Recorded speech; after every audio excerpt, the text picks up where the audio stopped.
Hi guys, welcome to day 2 of us trying out this different way of doing notes. We'll be looking at this over the next week and using it to help you to solve problems. The good thing is you can always go back and review if there are problems that you're having trouble with. So today we already had defined free fall and what gravity was. What we're going to be focusing on today is solving problems for objects that are in free fall. So we're going to start by reviewing some of your work from yesterday. So in order to do that, you're going to want to have out your blue packet and also your yellow problem packet. Sorry for the typo there. Trying to get this done real quick for you guys. So if you didn't do so already, I'm going to give you a few seconds here to make sure you have your blue and yellow problem packets out.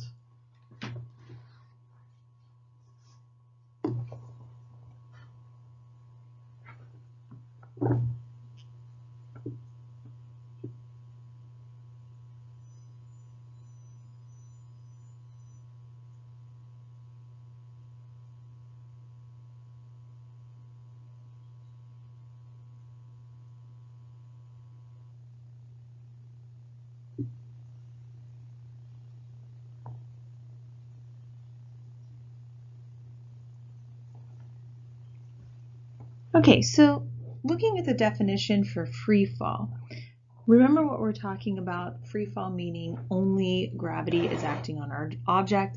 So when we're talking about that, again, we are ignoring the effects of air resistance, and that is one of the key things that we have to keep in mind. Our 2-second mark, sorry about that, we had it going up to 30.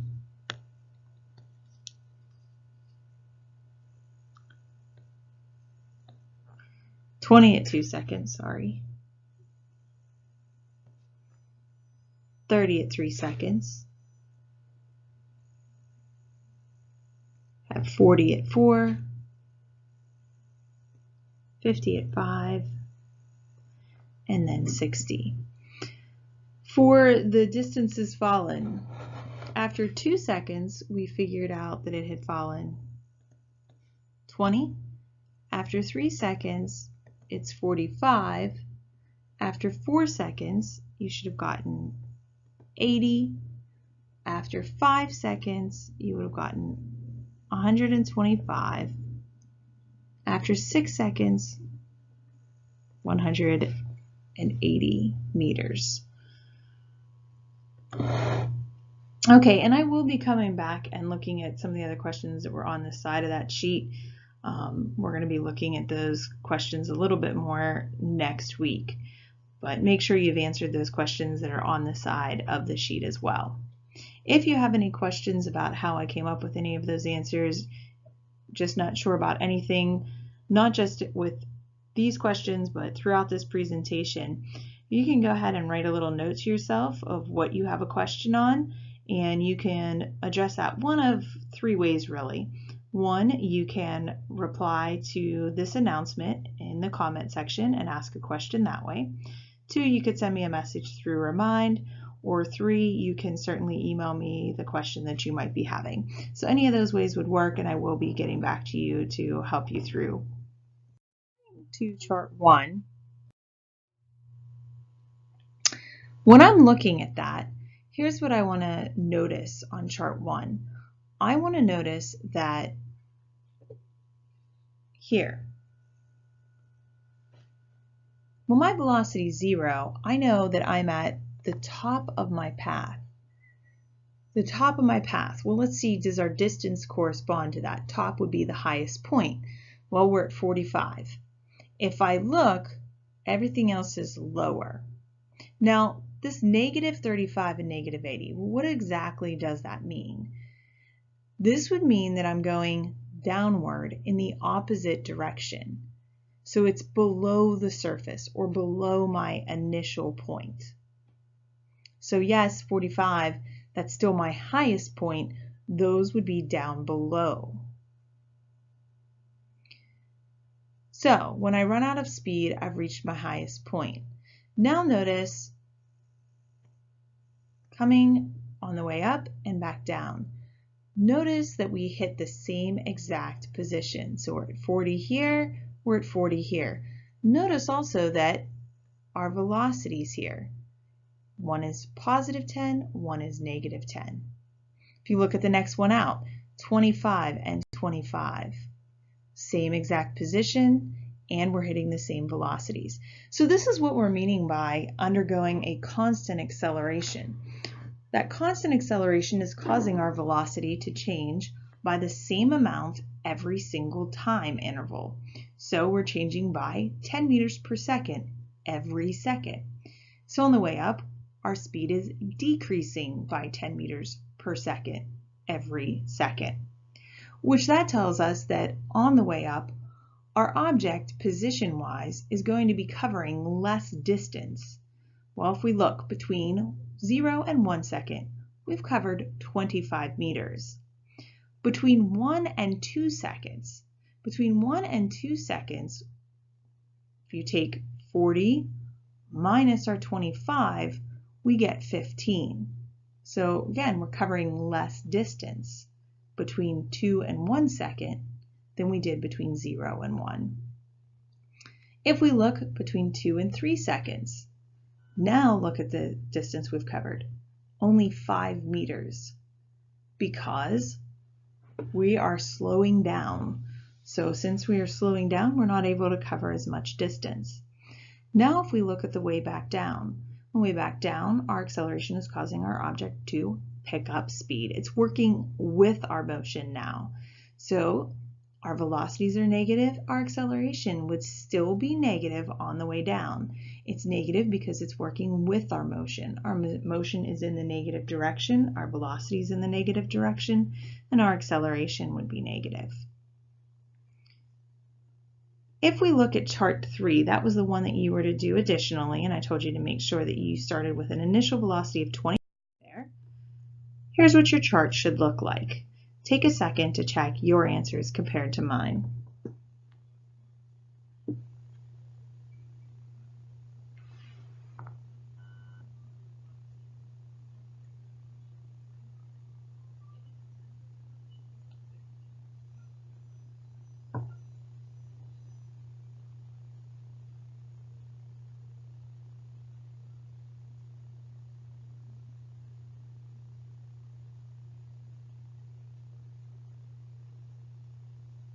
Notice we see that same exact pattern taking place here.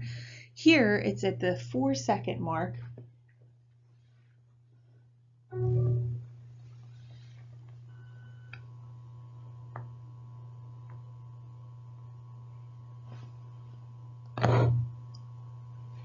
I have to look at that chart again. Sorry, I will replace that with a different chart. I somehow put part of one in and part of the other in. Because if you look down here, the final velocity is negative 40 there. So I will fix this for you. It might help if I check that before. So I will check that and make sure that on Monday I get you the proper answers to that one. Things to note. So these are things that you heard me saying already. When our velocity is 0 for our object being thrown, that's when we're at our highest point. So one of the biggest mistakes in free fall is thinking that when it hits the ground, its velocity is 0. That's not the case. When it hits the ground, it has a velocity. You could think of it like the road runner running off the edge of a cliff. When he runs off the edge of the cliff and then he hits the ground, he makes an indent. He does that because he has a velocity as he's hitting the ground. Then another force, the ground, acts on him to bring him to rest. We're concerned with the part when he would be falling off the cliff and just hitting the ground at initial impact. So he has a velocity there. So at the highest point, our velocity would be 0. Our velocities, we have the same magnitude at the same exact height on the way up and on the way back down.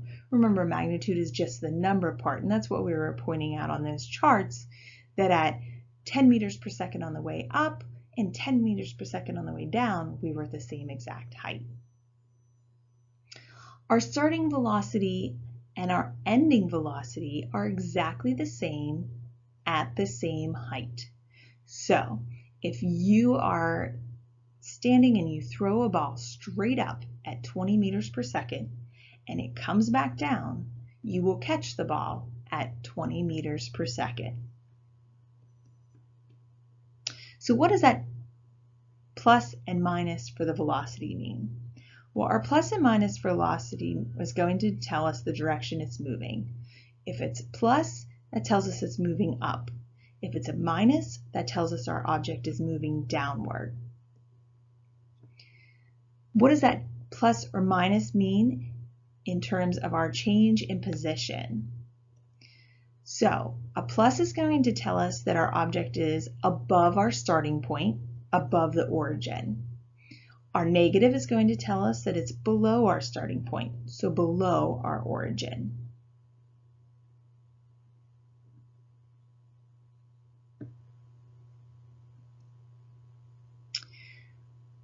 Another thing to note that I was pointing out to you on that chart is our path is symmetrical. It's going to take the same length of time to reach the highest point as it will be to come back down. So on our object that we threw up at 40 meters per second, it took us 4 seconds to reach our highest point. It's going to take 4 seconds to get back down to our starting point. So what we're going to do now is actually look in your yellow packet, and in that yellow packet we are going to start to do some problems. So as you're getting that out, I want you thinking about this question. How does the time to get to the highest point compare to the time to get back to your starting point? When you get into your yellow packets, you want to flip to the section that says free fall problems, and you're going to start with example number 6. Again, once you get to that point, you're thinking about this question.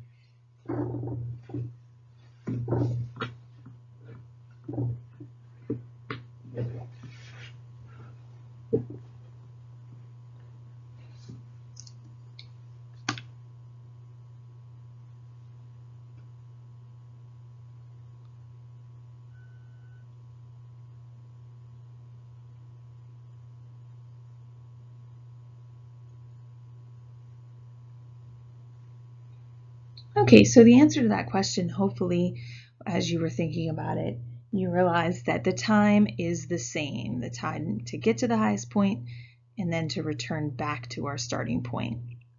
Okay, so as we look at these problems, remember those main kinematic equations. So equation 1,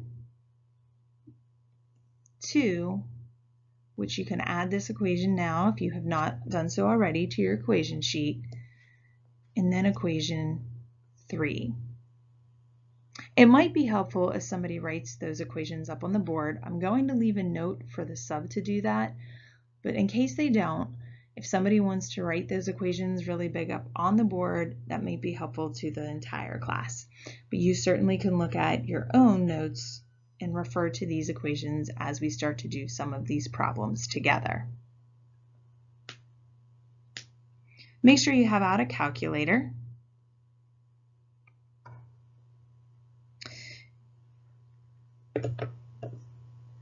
And this variable here would be our change in y is what we're using instead of the change in d.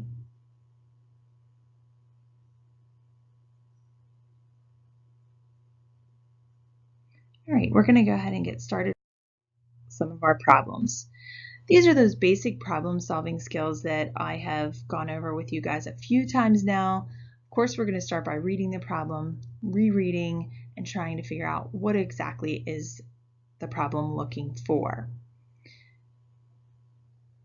Then you'll reread, what do you know? What equation do you need to use? And showing all your work and checking your units. So let's start with example 6, the free fall problems. So this one is King Kong and he carries Fei Wei up the 321-meter Empire State Building. At the top of the skyscraper, her shoe falls from her foot. How fast will the shoe be moving when it hits the ground? Okay, so you're looking at the problem, and the first thing you want to try to do after you've read it is reread and what is the problem looking for.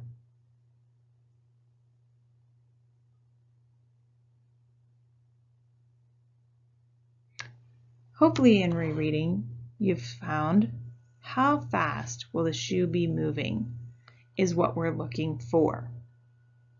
So since that's what I'm looking for, try to flip this around so it's easier for me to write for you guys. Since that's what I'm looking for, how fast?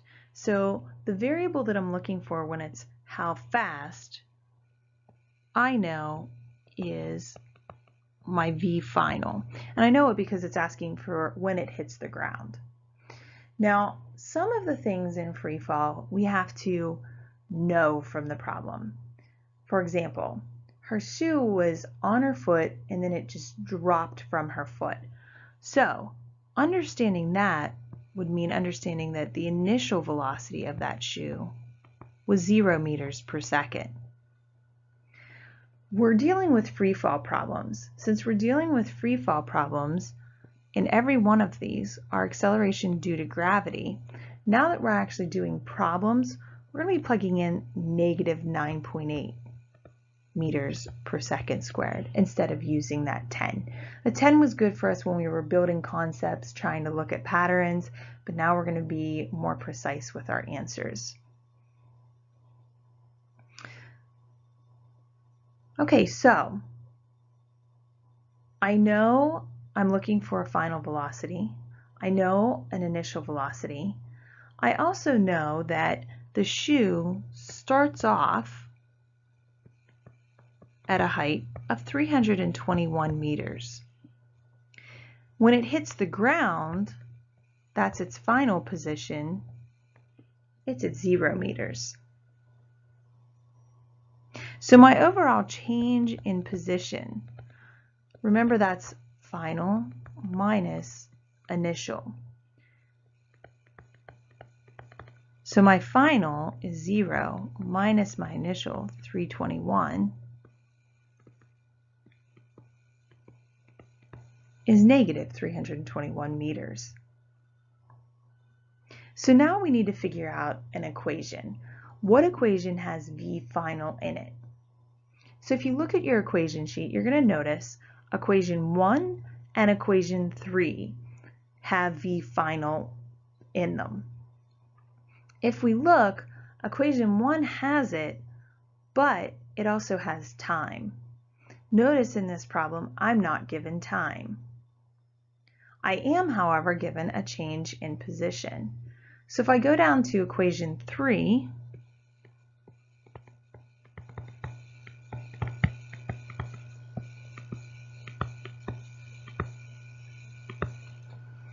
notice I have everything in this equation. So I can plug in here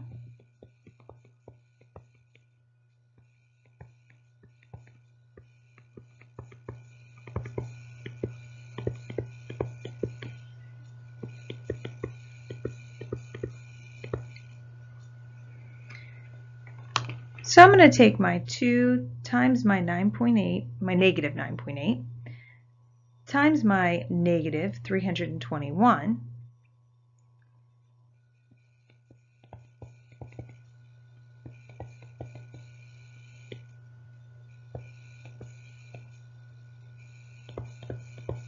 and since I'm taking a negative times a negative, I would get a positive here.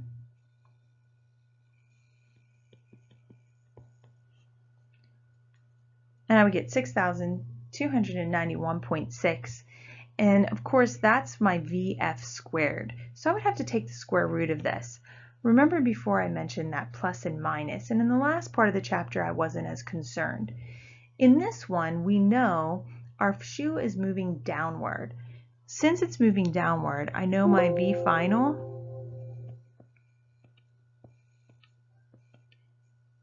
will be a negative.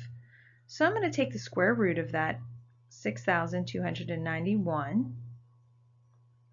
And when I do, I'm going to get 79 meters per second. And of course negative because the shoe is moving downward. Okay, so that is my answer then to the first problem.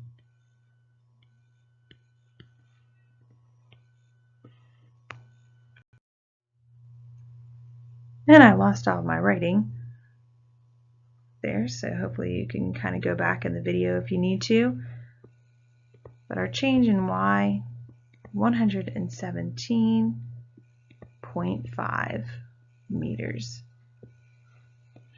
is how high this will shoot up out of the ground.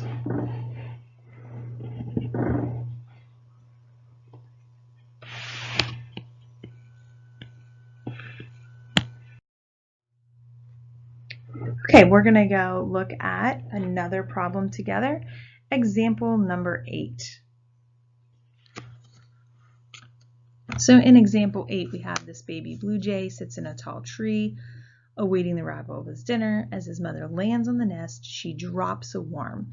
The word drops indicates to us as soon as we would see that our initial velocity is 0. Towards the hungry chick's mouth, but the worm misses and falls from the nest to the ground in 1.5 seconds. How high up is the nest? So of course, as we're reading that, we're trying to figure out, well, what are we actually looking for? How high up is the nest is what we were looking for. So we know we're looking for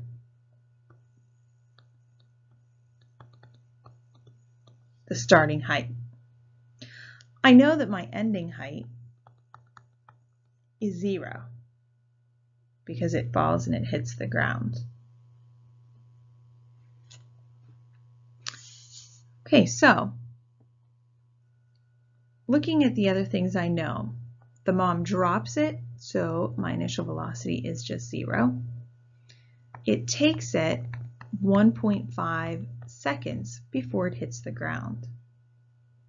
I know my acceleration due to gravity is negative 9.8 meters per second squared. And I'm trying to find my change in y.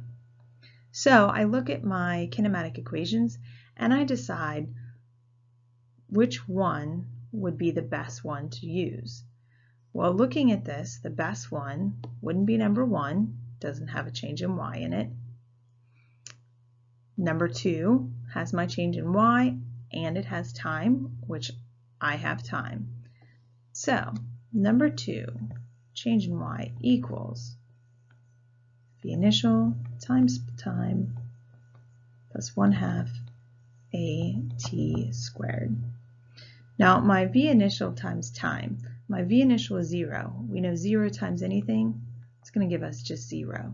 So that simplifies our equation to just be the change in y is 1/2 at squared. And now we can plug in 1/2 times negative 9.8 meters per second squared times my time of 1.5 seconds. Don't forget to square that time. So go ahead and put that in your calculators.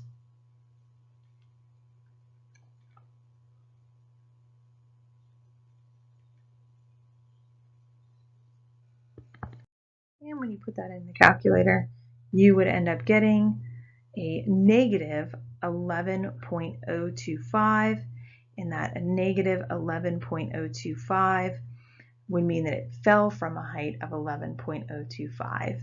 So the height of the actual branch was 11.025.